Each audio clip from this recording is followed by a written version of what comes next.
ते ओबीसीचे प्रश्न आहेत, मराठा समाजाचे प्रश्न आहेत, धनगर समाजाचे सुद्धा खूप प्रश्न आहेत, विजयंती, बंजारा, मुस्लिम, हे जे आपला जो ठराव आहे 12 बलुतेदारांचा प्रश्न आहे, अनेक प्रश्न आहेत. आणि याच्यामध्ये कालच मला असं वाटतं की धनगर समाजाचा सुद्धा फार मोठा मोर्चा या आपल्या इकडे आला होता आणि त्यांचे सुद्धा काही प्रश्न आहेत. तर ते सुद्धा प्रश्न जे आहे एमकेबली सगळ्यांना विश्वासात घेऊन सोडणं आवश्यक आहे. त्यांचे सुद्धा जे आहेत यशवंतराव चव्हाण होळकर, जोड रस्ते वगैरे वगैरे आहेत असे. अध्यक्ष महोदय, ह्या सगळ्यांवर चर्चा करून जो आहे मार्ग काढता येईल. मला सुरुवातीला सांगायचं आहे की छगन भुजबळ हा मराठ्यांचा विरोधक आहे अशी प्रतिमा जी आहे गेली काही वर्षांनी अलीकडे फारच मोठ्या प्रमाणावर केली जाते. अध्यक्ष महोदय, मी नगरसेवक म्हणून, महापौर म्हणून, आमदार म्हणून, मंत्री म्हणून कधीही हा ह्या समाजाचा आहे म्हणून याच्यावर अन्याय करा किंवा त्या समाजाचा आहे म्हणून अन्याय करा अशी भूमिका घेतलेली नाही. मराठा समाज सुद्धा मला सारखा आहे, ओबीसी सुद्धा सारखा आहे, धनगर, आदिवासी, दलित सगळे समाज सारखे आहेत. पण अध्यक्ष महोदय, सध्या प्रतिमा अशी निर्माण केली गेली भुजबळ विरोधक, भुजबळ विरोधक. अध्यक्ष महोदय, या अगोदर 2 कायदे या सभागृहात मंजूर झाले. एकदा मी मंत्रिमंडळात होतो, एकदा विरोधी पक्षात होतो. दोन्ही वेळेला या कायद्याला समर्थन करणारा हात मी पहिल्यांदा वरती केला की नाही, त्यांना द्या आरक्षण, त्यांना द्या. म्हणणं एवढंच होतं की वेगळं द्या. आणि मी जे म्हणतो याला कुणाचा विरोध आहे? आरक्षण ओबीसीला धक्का न लावता मराठा समाजाला द्या, याला कुणाचा विरोध आहे? काँग्रेसचा विरोध नाही, पवार साहेबांचा विरोध नाही, आमचा कुणाचा विरोध नाही, मुख्यमंत्र्यांचा. मग मी तेच म्हणतो, आपल्या ओबीसी आरक्षणाला धक्का न लावता मराठा समाजाला आरक्षण द्या. पण टार्गेट मात्र जे आहे छगन भुजबळला केलं जात आहे. सगळे तर तेच बोलतायत, मग मलाच कशाला टार्गेट करताय? मी काय विरुद्ध बोललो? अध्यक्ष महोदय, मी आता अनेक प्रश्न जे आहेत थोडक्यात मध्ये मांडणार आहे. मी काय कुठलंही रिपिटेशन करणार नाही. याच्यामध्ये म्हटलेलं आहे की सारथी, बार्टी वगैरे त्यांना त्यांचे प्रश्न सोडवा. मी सुद्धा जे आहे आमच्या सगळ्यांना सांगतो आहे की आमच्या ओबीसीचे प्रश्न जे आहेत ते सुद्धा सोडवा. मराठा समाजाला जे काही दिलंय ते द्यायलाच पाहिजे, आणखीन त्यांना द्या. सारथी मार्फत जे आहेत मराठा समाजातील 46,000 विद्यार्थ्यांना 172 कोटी आपण दिले, द्या. इतर जे आहेत, इतर म्हणजे ओबीसी असतील किंवा तारतीवर त्यांना पण द्या.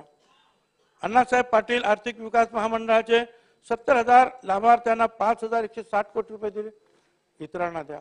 ओबीसी समाजाला अजून सुद्धा इतर मागासवर्गीयांना म्हणजे माहिती आहे 1,000 कोटी रुपये सुद्धा एवढ्या वर्षामध्ये जे आपण क्रॉस करू शकलो नाही. आमचं म्हणणं असं आहे की त्यांना द्या, यांना सुद्धा द्या. काय चूक आहे आमची? अध्यक्ष महोदय, या आर्थिक दुर्बल घटकांसाठी जे लागू केलेलं आहे 10% आरक्षण, जे आता मोदी साहेबांनी नवीन केलं, 75% पेक्षा जास्त नोकऱ्यांमध्ये 10% मराठा समाजाला आरक्षण मिळालं. हे माझे नाही, सरकारच्या आकड्यात मंत्र्यांनी जे वेळोवेळी जाहीर केलं, वर्तमानपत्रात सुद्धा आलं. महाराष्ट्र लोकसेवा आयोगाने जे काही 650 नियुक्त्या केल्या, 85% मराठा समाजाच्या केल्या. आनंद आहे. छत्रपती शाहू महाराज शिक्षण शुल्क शिष्यवृत्ती, पंजाबराव देशमुख वसतिगृह निर्वाह भत्ता, मराठा समाजातील 2,13,000 लोकांना एकूण 10,554 कोटी रुपये दिले. आनंद आहे. इतरांना सुद्धा ते द्या, माझं एवढंच म्हणणं आहे. आणि मी ह्या अर्थमंत्र्यांना सांगितलं, मुख्यमंत्र्यांना सांगितलं की जे जे त्यांना देतात, आणि हे मंत्रिमंडळामध्ये मी बोललो त्याच्यासाठी मग मुख्य सचिवांनी सांगितलं नाही, आम्ही हे सगळ्यांना सारखं देऊ. आमचं हेच तर म्हणणं आहे की सगळ्यांना सारखं द्या. साधं या महाज्योतीचं जे आहेत आपण काम सुरू केलं. काय झालंय, सारथीचं मुख्यालय कोल्हापूर, नाशिक, औरंगाबाद, खारघर, लातूर, नागपूर, अमरावती 8 ठिकाणी जागा दिल्या. 1 रुपया प्रति स्क्वेअर फूट, 1 रुपया. महाज्योतीसाठी नागपूरमध्ये पहिल्यांदाच प्रयत्न केला जागा मिळवण्याचा. त्यांना सांगितलं 28 कोटी रुपये अगोदर भरा, मग तुम्हाला जागा मिळेल. आणि ती सुद्धा फाईल इकडे तिकडे जाते.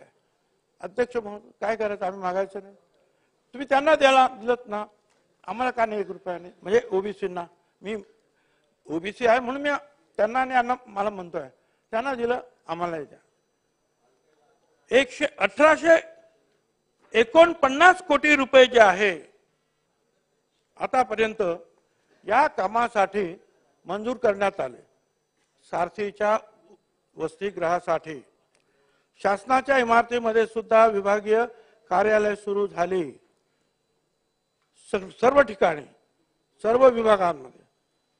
महाज्योतीचे फक्त नाशिक, औरंगाबाद, पुणे कार्यालय सुरू होत आहे, जागा मिळत नाही, अडचणी निर्माण करतायत. सर्व सारथीमध्ये सर्व विभागीय कार्यालयासाठी उपजिल्हाधिकारी दर्जाचे उपव्यवस्थापक, संचालक आणि स्टाफ आहे. महाज्योतीचा अजून आकृतीबंध मंजूर नसल्यामुळे मुख्यालयात सुद्धा काम करायला अधिकारी नाही. फक्त वरिष्ठ सहाय्यक दर्जाचे कर्मचारी आहेत. माझं म्हणणं आहे की हा दुजाभाव नको. 72 वसतिगृह तातडीने मंजूर करावी, ओबीसी विद्यार्थ्यांसाठी जाहीर केली, ही आमची मागणी आहे. आता दुसरा असं बघा, कधी कधी अशा एखादी खोच टाकली जाते. व्यावसायिक अभ्यासक्रमासह पारंपरिक अभ्यासक्रमातील विद्यार्थ्यांना प्रवेश मिळावा यासाठी आम्ही असं म्हणतोय की शासन निर्णयातली व्यावसायिक हा शब्द वगळा. सारथी बार्टीमध्ये व्यावसायिक हा शब्द नाही, मग महाज्योतीमध्ये हा शब्द कसा काय टाकता? लहान एखादी गोष्ट करून टाकता. अध्यक्ष महोदय, जर सारथीच्या विद्यार्थ्यांना जागा मिळाली नाही तर महिन्याला 6,000 रुपये मिळतात. आमचं म्हणणं आहे की ओबीसीना द्या 6,000 रुपये मिळणार. ते आता म्हणतात आम्ही करतो त्याची व्यवस्था. ह्या वंचित समाजाच्या कल्याणासाठी योजना राबवताना भेदभाव नको. ओबीसी आणि धनगर समाजाचे प्रस्ताव अनेक महिने अडकलेले आहेत. धनगर समाजाच्यासाठी 2019 मध्ये 1,000 कोटीच्या 12 योजना जाहीर केल्या. पुरेसा निधी अजून मिळालेला नाही. धनगर विद्यार्थ्यांचे प्रस्ताव धूळ खात बसलेले आहेत. विद्यार्थ्यांना 5,500 धनगर विद्यार्थ्यांना दर्जेदार शिक्षण दिलं जातं. त्यासाठी एका विद्यार्थ्या पाठीमागे 70,000 रुपये खर्च आहे. ही संख्या वाढवावी असा प्रस्ताव आहे. आदिवासी समाजातील 25,000 आदिवासींना अशा प्रकारचं शिक्षण देत आहे. आम्ही म्हटलं यांना पण द्या. अध्यक्ष महोदय, धनगर वस्त्या एकमेकाला जोडण्यासाठी, गावांना जोडण्यासाठी योजना आहेत. तांडा योजनेअंतर्गत बंजारा तांड्यावरील एक दुसऱ्याला जोडणारे रस्ते ते प्रस्तावित आहेत. अण्णासाहेब पाटील आर्थिक विकास महामंडळाचं भांडवल 1,000 कोटीचं आहे. ओबीसी महामंडळाचं भांडवल आहे 150 कोटी. म्हणायला गेलं तर ओबीसी समाज सगळ्यात मोठा आहे. तुम्ही 54% म्हणा, 50% म्हणा, आणखीन काय म्हणा, पण त्यांना 1,000 कोटीचं असेल तर यांना 150 कोटी का? ते वाढवा. अध्यक्ष महोदय, हे असे जे प्रश्न आहेत. वसंतराव नाईक महामंडळाचं भांडवल 100 कोटी फक्त आहे, वाढवा ना ते. हे जे प्रश्न आहेत अध्यक्ष महोदय, माझ्याकडे जे मी आता बोललो, 1 रुपया भावानं जे आहेत 9 ठिकाणी जागा मिळाल्या. हे सगळे माझ्याकडे पेपर्स आहेत. सगळे काही अट नाही, अडचण सगळ्या सुटल्या. महाज्योतीसाठी 27 कोटी रुपयाची मागणी, अजून जागा मिळत नाही. अध्यक्ष महोदय, 9 ठिकाणी सारथीची बांधकामं सुरू झालेली आहेत. पैसे मंजूर होऊन माझ्याकडे सगळे रिपोर्ट्स आहेत. मी वेळ घेत नाही जास्त, फक्त आपल्याला बोलू देत ना. मी हे मंत्रिमंडळात सुद्धा बोलतोय, काळजी करू नका.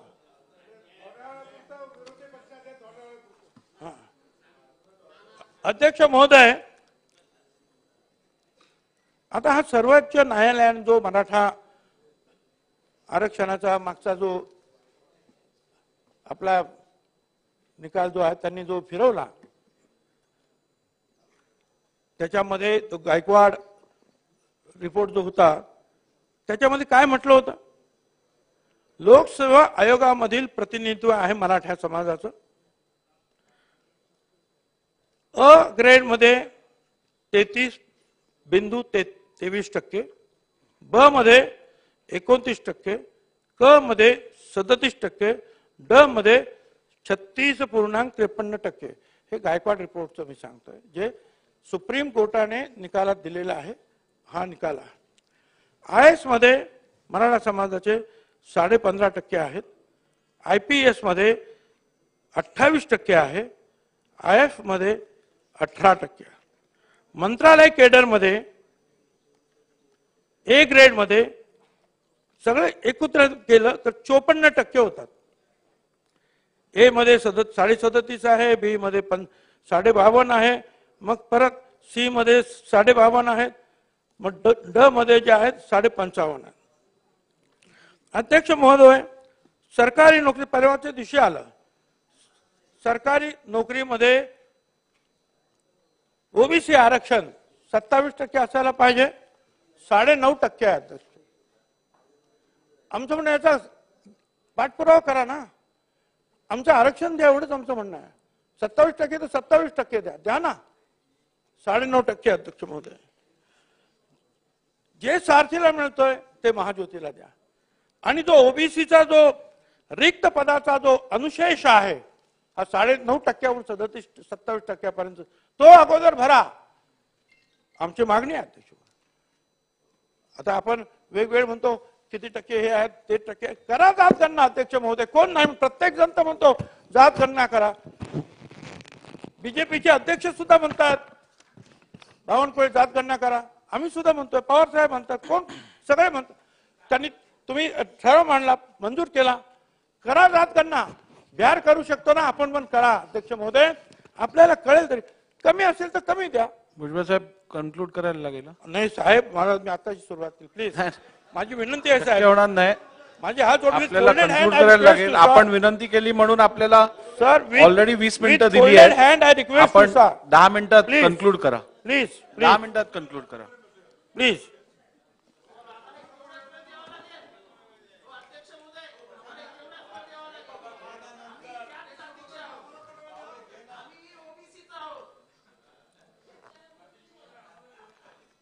अध्यक्ष महोदय, आता बघा, हायकोर्टामध्ये एक केस मांडण्यात आली, बाळासाहेब सराटे, त्यांनी काय केस मांडली की हे सगळे ओबीसी जे आहेत भरलेले आहेत, आता हे सगळे बेकायदेशीर आहेत, त्यांना सगळ्या ओबीसीच्या कॅटेगरीतून बाहेर काढा. अरे वा, एकीकडून जे आहेत भरती होते आहे, काय कुणबी आहेत, काय आहेत, काय, आणि दुसरीकडून सगळ्या ओबीसीना बाहेर काढा, कारण ते बेकायदेशीर आहे म्हणतात. अध्यक्ष महोदय, पंडित जवाहरलाल नेहरू त्यावेळेला सगळ्या राज्यांना सांगितलं तुम्हाला जे करायचं ते करा. कालेलकर आयोग त्यांनी फेटाळला होता, पण त्यांनी सांगितलं करा काय करायचं. त्यावेळेला यशवंतराव चव्हाणांनी बीटी देशमुख कमिटी नेमली. 68 सालामध्ये वसंतराव नाईक मुख्यमंत्री असताना पहिलं आरक्षण मिळालं 14%.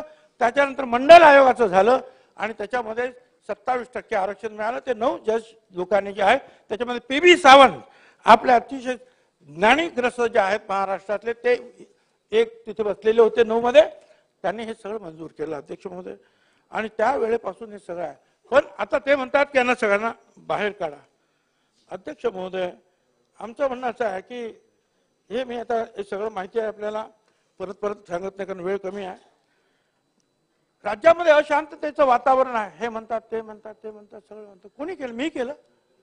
अध्यक्ष महोदय, 2 महिने त्यांचा चाललं होतं. सुरुवातीला भुजबळ तुला आरक्षण घेऊनच दाखवीन, नाही तुझा खुटा चुपटील. अरे मी काय केलं? मी तर गप्प बसलेलं आहे, मला काय माहितच नाही कोण काय ते जरांगेने कोण काय. मी आपलं तर काय चाललंय यांचं, बोलले फक्त भुजबळ भुजबळ भुजबळ, मी गप्प. अध्यक्ष महोदय, तुम्हाला काय सांगायचं, काय शिव्यांचा असा वर्षाव काय मी तुम्हाला तो देतो ते सगळे कागद, काय तुम्ही वाचू शकणार नाही एवढ्या घाणेरड्या शिव्या.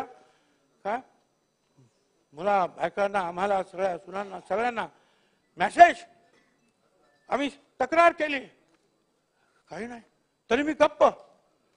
परंतु ज्या वेळेला बीड पेटलं आणि आमदारांची सुद्धा घरं पेटली, जीव धोक्यात आले, अध्यक्ष महोदय इतरांची सुद्धा हॉटेल पेटली, कोणाच्या असे 8-10 ठिकाणी एकाच वेळेला 200, 400 लोकांनी कोड नंबर देऊन हल्ले करण्यात आले. अध्यक्ष महोदय ज्याचं हॉटेल पेटलं ते सुभाष राऊत, ते माझ्या समोर मंत्रालयात बसले होते. त्यांनी सांगितलं अरे प्रकाश साळुंके साहेबांचं घर. मी उत्तर हो काय झालं. आणि मग मी SP ला फोन केला की त्यांचं चाललंय, माझ्या समोरच बसले राऊत, त्यांच्या पण हॉटेलवर जातील, काळजी घ्या, पोलीस पाठवा. 4-5 तासांनी पाहतो खलास. अध्यक्ष महोदय ते संदीप क्षीरसागर, जयदत्त क्षीरसागर वेगवेगळे आमदार आहेत. ते अहो राष्ट्रवादीचं 3 माळ्याचं घर जाळलं, जयदत्त क्षीरसागरचं शिक्षण संस्थेचं ऑफिस जाळलं, त्यांच्या घरी गेले, बॉम्ब टाकले, पेट्रोल बॉम्ब टाकले, काय टाकले, धडाधड गाड्या उडाल्या, धूर झाला. त्यांच्या घरामध्ये एक पुत्र काय योगेश आणि त्यांची बायको पोस्ट ग्रॅज्युएट डॉक्टर्स, धूर एवढा, मरण्यासारखी परिस्थिती निर्माण झाली. पाठीमागच्या भिंतीजवळ जाऊन महिलांनी त्या मुलांना जे आहेत वरती असं पाय धरून वरती केलं आणि पलीकडून उंच भिंतीवरून तिकडचे मुस्लिम समाजाचे लोक चढले आणि त्यांना ओढून घेतलं. अध्यक्ष महोदय मेले असते तर आपल्याला महाराजांनी हे नाही शिकवलं की आपल्याच लोकांवर, आपल्याच काय दुसऱ्या परक्यांच्या सुद्धा महिला असतील तर त्यांचे सुद्धा जीवाचं रक्षण करणं हे आपल्याला महाराजांनी शिकवलं. अध्यक्ष महोदय मी स्वतः सगळं पाहिलं. मी प्रकाश साळुंकेंच्या त्यांच्या सुद्धा घरी गेलो. ते आता काही म्हणत एवढे खबर म्हणजे एकाच वेळेला कोड नंबर, ते राख रांगोळी म्हणजे काय म्हणतात ते त्या हॉटेलमध्ये आणि इतर ठिकाणी गेल्यानंतर मला कळलं खरी राख रांगोळी म्हणजे काय असतं ते. खऱ्या अर्थानं ते शब्द मी पाहिले. अध्यक्ष तरी आपण म्हणणार की अशांतता भुजबळ करतोय. भुजबळ फक्त गेला तिथे आणि गेल्यानंतर राहला नाही म्हणून मी संभाजीनगरच्या त्या एका हॉटेलमधून जे आहे सांगितलं की मी असं झालेलं आणि हे करा. बरं हे का झालं, लोक का घाबरले, याचं कारण सांगितलं. काय खरं खोटं काय असतील ते पोलीस पाहतील. परंतु इथे जे काही होम मिनिस्टरने सांगितलं ही गोष्ट मी तिथे गेल्यानंतर मला सुद्धा कळलं होतं अगोदर. यानंतर काय सराटी त्या गावामध्ये काय झालं, जे लाठीमार झाला आणि नंतर दुसऱ्या दिवशी पवार साहेब गेले त्याच्यानंतर उद्धवजी गेले, काय झालं. पोलीस त्यावेळेला सुद्धा आता तर 79 लोकांचा आकडा आला. म्हणजे दगडफेक झालेलीच आहे, महिला पोलिसांना मार लागलेलाच आहे आणि त्याच्यानंतर लाठीमार झालेला आहे. पोलीस मी सुद्धा डिपार्टमेंट सांभाळले ना, आपले सगळे आमदार पोलीस काय असे आले का मारत सुटतात काय कोणाला. पण अध्यक्ष महोदय ज्यावेळेला एखाद्याचे 80 पोलीस जर बरं हे खोटं असेल हॉस्पिटलमध्ये जायचं रेकॉर्ड घ्यायचं कोण कोण त्या दिवशी ऍडमिट झाले समजेल ना. मग अध्यक्ष महोदय लोक घाबरले आणि त्या बीडमध्ये जो करेल तो ज्याला करायचं करा अशी परिस्थिती म्हणा. रिपब्लिक तयार झालं तर अध्यक्ष महोदय माझा आरक्षण मराठा आरक्षणाला विरोध नाही, ते वेगळं द्या. माझा विरोध झुंडशाहीला आहे, माझा विरोध ह्या जाळपोळीला आहे. अध्यक्ष महोदय ह्याच्यामध्ये सुद्धा आता आम्हाला म्हणतात की तो छगन भुजबळने आरक्षण झालं. छगन भुजबळ आरक्षण शिकला, छगन भुजबळ शिकला लहान गरीब असताना, पण बाळासाहेब देसाई यांनी जे ते आर्थिक जे काही दिलं होतं आम्हाला, हा तर त्या जेपी असायची जेपी त्यावेळेला त्यांचं सर्टिफिकेट आम्ही 1 महिना जाऊन त्यांच्या मागून एक सर्टिफिकेट घ्यायचो दिलं आणि मग मी शिकलो. नंतर आरक्षण वगैरे जे आहेत आम्ही कोणीच घेतलं ना. सगळं आरक्षण एकट्यानेच खाल्लं. अरे एकट्यानेच काय खाल्लं, मी माझ्या मुलांनी नाही, कोणीच नाही. प्रश्न असा आहे की याच्यामध्ये 13% तर दलित आहे, 7% तर आदिवासी आहेत, 3% विमुक्त जाती आहेत, बेरड कैकाडी पारधी भामटा रामोशी 14 जाती, भज ब मध्ये एनटीबी मध्ये 2.5% गोसावी, बेलदार, भराडी 37 जाती, भज क मध्ये 3.5% धनगर त्यांच्या तत्सम जाती, भज ड मध्ये 2% वंजारी जाती आणि गोवारी 2%, 17% शिल्लक आहे. आमचं म्हणणं असं आहे की 17%मध्ये 374 जाती आहेत. एक मोठी जात कुणबी आहे, तेली आहे, माळी आहे, सुतार, लोहार, कुंभार अनेक आहे. अध्यक्ष महोदय, याच्यात येऊन काय भेटणार? मगाशी आशिष शेलार यांनी सांगितलं की 10% आरक्षण पवार मोदी साहेबांनी दिलं. त्याच्या अगोदर पाटीदार, गुजर, जाट आणि काय आंध्रप्रदेश कापू आणि काय ते समाज आहे तो. हा, पण ते जे आहे त्या 10%मध्ये ते झाल्यानंतर ते आंदोलन थांबले अध्यक्ष महोदय. आणि इथं सुद्धा महाराष्ट्रामध्ये 10%मध्ये मराठा समाजाला आरक्षण मिळालं. त्यांनी जे सांगितलं ना की त्याच्यामध्ये आणखीन काय ते द्या आणि द्या ना ते मराठा समाजाला ते आरक्षण. तसं करता येईल ते पाहून घ्या तुम्ही. पण अध्यक्ष महोदय जे आहे, आम्ही एवढंच म्हटलं की बाबा आमचं आरक्षण थोडं आहे, तुम्ही काही येऊ नका. आणि अध्यक्ष महोदय, आपण इतर ठिकाणी जे आहे शेतीवाडीला सुद्धा दिलं, मीटिंग आहे, जाहीर सभा आहे, परंतु दुसऱ्यांचं शेताचं नुकसान केलं त्या लोकांनी दिले पैसे द्यायला पाहिजे. पण मग कोट्यावधी रुपयांच्या घरं जाळण्यात आली, त्यांना सुद्धा द्या ना पैसे, सरकारनं पैसे. मी त्यांना सांगतोय, मागे प्रकाश सोळंके असतील, ते संदीप क्षीरसागर असतील, हॉटेल असेल, कोणी असेल, द्या ना. ही माझी मागणी आहे अध्यक्ष महोदय. अध्यक्ष महोदय, शिंदे समिती स्थापन झाली. मला फोन केला, सांगितलं की बाबा असं असं निजामकालीन जे आहेत. म्हटलं द्या ना बाबा, आमचं काय म्हणणं नाही. जर तुम्ही निघाला असेल, एखाद्याचं राहिलं असेल त्या भागात तर द्या. आम्ही दिलं अध्यक्ष महोदय. परंतु नंतर ते म्हणाले नाही, वाढतच गेलं. पहिल्या दिवशी सांगितलं 5,000चा काहीतरी मिळाला आकडा आणि म्हणाले की तेलंगणात मध्ये निवडणूक जाता येत नाही. ऐकायला तयार नाहीत, उपोषण करते. 2 दिवसांनी सांगितलं 10,500. कॅबिनेटमध्ये आले 13,500. त्याच्या दुसऱ्या दिवशी आले आणखी 2,000. ठीक आहे, बरं ते नाही झालं. मग मराठवाड्यातील सर्व मराठा समाजाला तुम्ही सर्टिफिकेट द्या. ठीक झालं. मग त्याच्यानंतर सगळ्या महाराष्ट्रातील समाजाला मराठा समाजाला कोणवी समाज मराठा सर्टिफिकेट द्या. आता असं म्हणून विचारलं मग काल पृथ्वीराज बाबांना, तुम्ही घेणार का? बाळासाहेब थोरात तुम्ही घेणार? शंभूराज तुम्ही घेणार का? अरे पण नसेल तर सांगा. एक नारायण राणे तरी बोलले की नाही, मराठा समाज हा मराठा समाज आहे, कुणबी वेगळा समाज आहे. पण मग कशासाठी 8% सगळ्यांना द्या? अध्यक्ष महोदय, आमचा विरोध यासाठी आहे की भाई संपूर्ण महाराष्ट्राची व्याप्ती तुम्ही करता.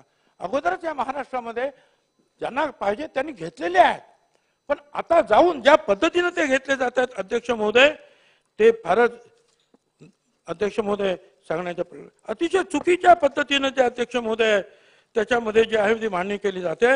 आणि काही ठिकाणी लोक घाबरून जे आहेत वाटेल तशी आता इथे बघा, मी आज अहमदनगरमध्ये जामखेड आणि काय निमगाव वगैरे तिकडचं कुणबी त्याच्यामध्ये कोण सुतार आहे, कोण ब्राह्मण आहे, कोण वंजारी आहे, सगळे कुणबी लिहून टाकले एकाने. हे माझ्याकडे कागद आहे. हे दुसरे जे आहेत त्याच्यामध्ये काय आणखीन चाललंय. पूर्वी आपल्या नावामध्ये छगन एक नाव, खालच्या ह्याच्यामध्ये मग वडिलांचे नाव चंद्रकांत, मग खालच्या ह्याच्यामध्ये आडनाव भुजबळ, म्हणजे 3 ओळी गेल्या. मग आडवी रेघ, पण त्याच वेळेला उभी पण रेघ येते आणि तिथली जात.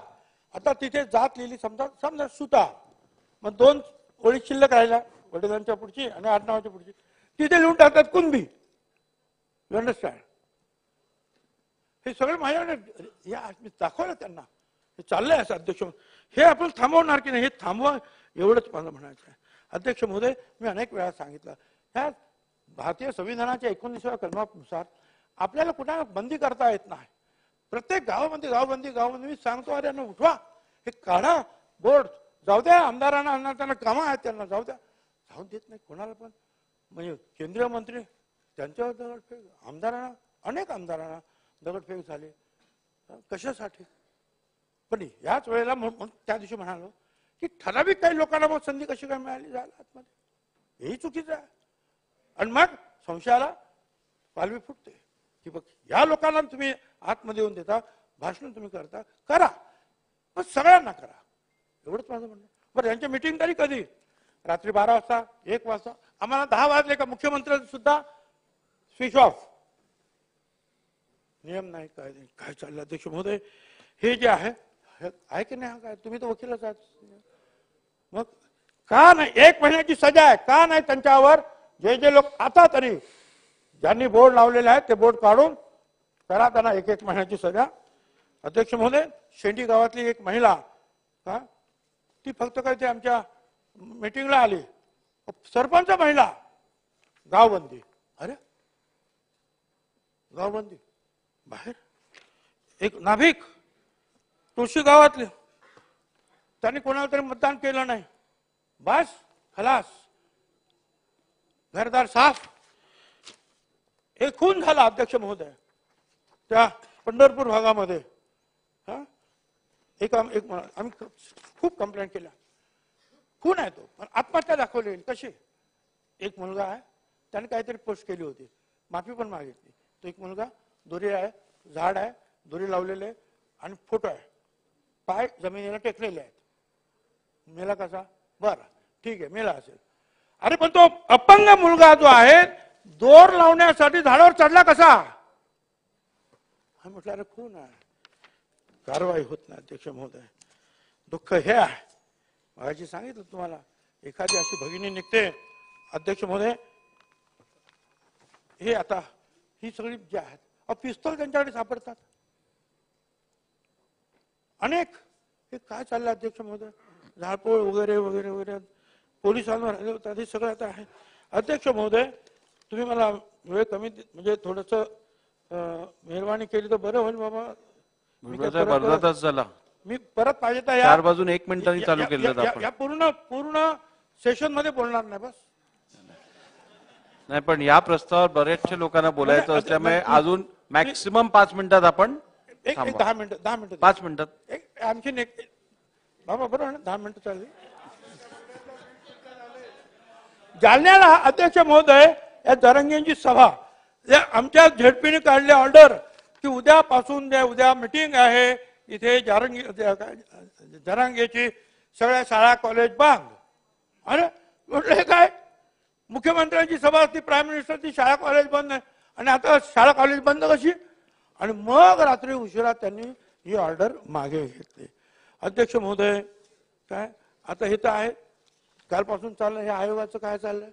संजय सोनवणे, किलारीकर ऍडव्होकेट, प्राध्यापक लक्ष्मण हाके, निरगुडे राजीनामा दिला. ते स्वतःच सांगतात अध्यक्ष महोदय गूढ आहे का? ह्या सगळ्या गोष्टी अध्यक्ष महोदय कोणी ना कुठेतरी पुढे कोर्टात जातील ना अध्यक्ष महोदय, लोकांना दाखवतील हे काय झालेलं. अध्यक्ष महोदय, अध्यक्ष महोदय, बाबा तुम्ही खूप चांगलं बोललात, पण मला असं एक म्हणायचं आहे की तुम्हाला असं नाही वाटत की त्यांना जाऊन सांगावं, उपोषण करते जे होते जरांगे, की बाबा ओबीसी आरक्षणातून काही तू मागू नको, त्यांना धक्का लावू नको, जाळपोळ करणं चूक आहे, जिवंत कारतूस बाळगणं, त्यांच्यावर संबंध ठेवणं चूक आहे, पोलिसांवर हल्ला करणं चूक आहे, गुन्हे मागे घेण्यासाठी दबाव टाकणे चूक आहे, गावबंदी करणे चूक आहे, एका समाजाच्या मागणीसाठी शहर बंद करून सर्व लोकांना वेठी धरणं चूक आहे, अमुक तारखेपर्यंतच आरक्षण द्या अशी बालिश मागणी करणं, शासनाला धमकी देणं चूक आहे, सरसकट कुणबीची मागणी करून आरक्षण मिळवण्याची प्रक्रिया हे असं करणं चूक आहे. आपण मुख्यमंत्री तुम्ही केलं असतं ना तर मला बरं वाटलं असतं, पण अध्यक्ष महोदय तुम्ही नाही केलं. अध्यक्ष महोदय आता जरा थोडस, हे सर्वोच्च न्यायालय 5 मे जयश्री लक्ष्मण पाटील केस 5 मे 21 सर्वोच्च न्यायालय 19 मध्ये काय म्हणताय सर्वोच्च न्यायालय?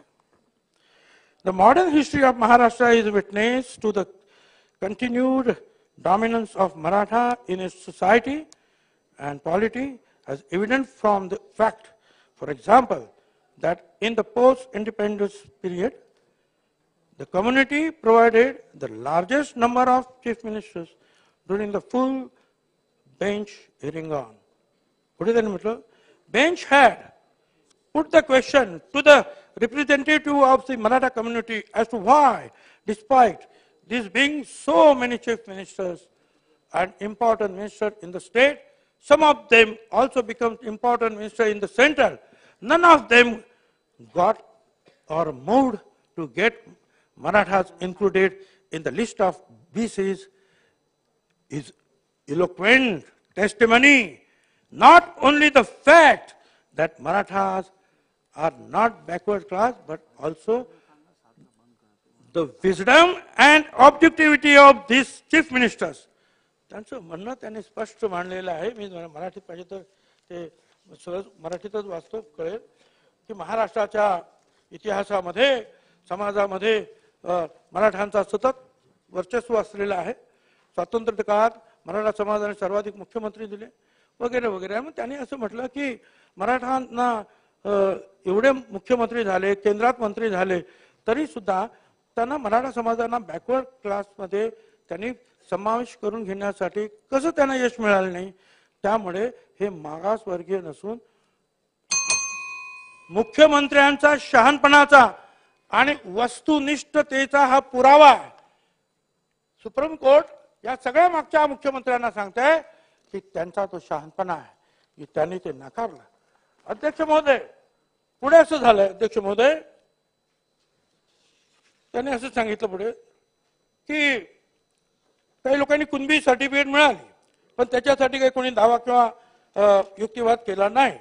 समाजाच्या काही प्रतिनिधींनी ऐका आता पुढे हे आरोप बाजूला ठेवून खंडपीठाला याची जाणीव आहे की विविध गैरमार्गास जातीमधील काही अदूरदर्शी व्यक्ती दुर्दैवाने बनावट जात प्रमाणपत्रे मिळवण्याचा प्रयत्न करतात आणि बघा पुढे भारतीय प्रशासकीय यंत्रणाच्या अनुषंगाने अशा विनंत्या स्वीकारणारे आणि जाणीवपूर्वक खोटे जात प्रमाण देणारे घटक सुद्धा दुर्मिळ नाहीत. भ्रष्टाचाराच्या विविध प्रकाराप्रमाणे हा प्रकार सुद्धा अधिकाधिक धोकादायक बनत चालला आहे. काही सल्ल्यांमध्ये आयोगाने केंद्र आणि राज्य सरकारने हा धोका कशा प्रकारे टाळता येईल याचा सल्ला दिला आहे. पण खोटी जात प्रमाणपत्रे आणि त्याच्यावर आधारित खोटी जात ओळख हे समाजात घडणाऱ्या ओळखीचे वास्तव मात्र बदलत नाही. मी आपल्या विनंतीला अगदी अध्यक्ष महोदय एक्सेप्शनल केस म्हणून ती 4:36 झाली आहेत. 4:40 आपल्याला मनात हे सगळं झालं. अध्यक्ष नको वाचून दाखव, पटलं तुम्ही वाचा अध्यक्ष महोदय, तुम्हाला सुद्धा कळेल. तर मी वाचून दाखवणार नाहीत.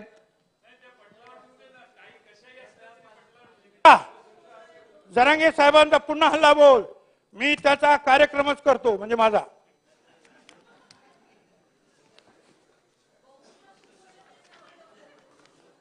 आता शेवटचा आता अध्यक्ष महोदय, आमच्या हातात दंडुके सरकारला पायाखाली तुडवू शकतो. भुजबळांनाही पाहून घेऊ.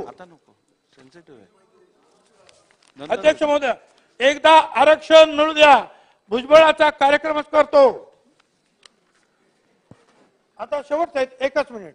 अध्यक्ष महोदय, 24 डिसेंबरला फिरतंय ते तुमच्या काय म्हणता समाज माध्यमावर.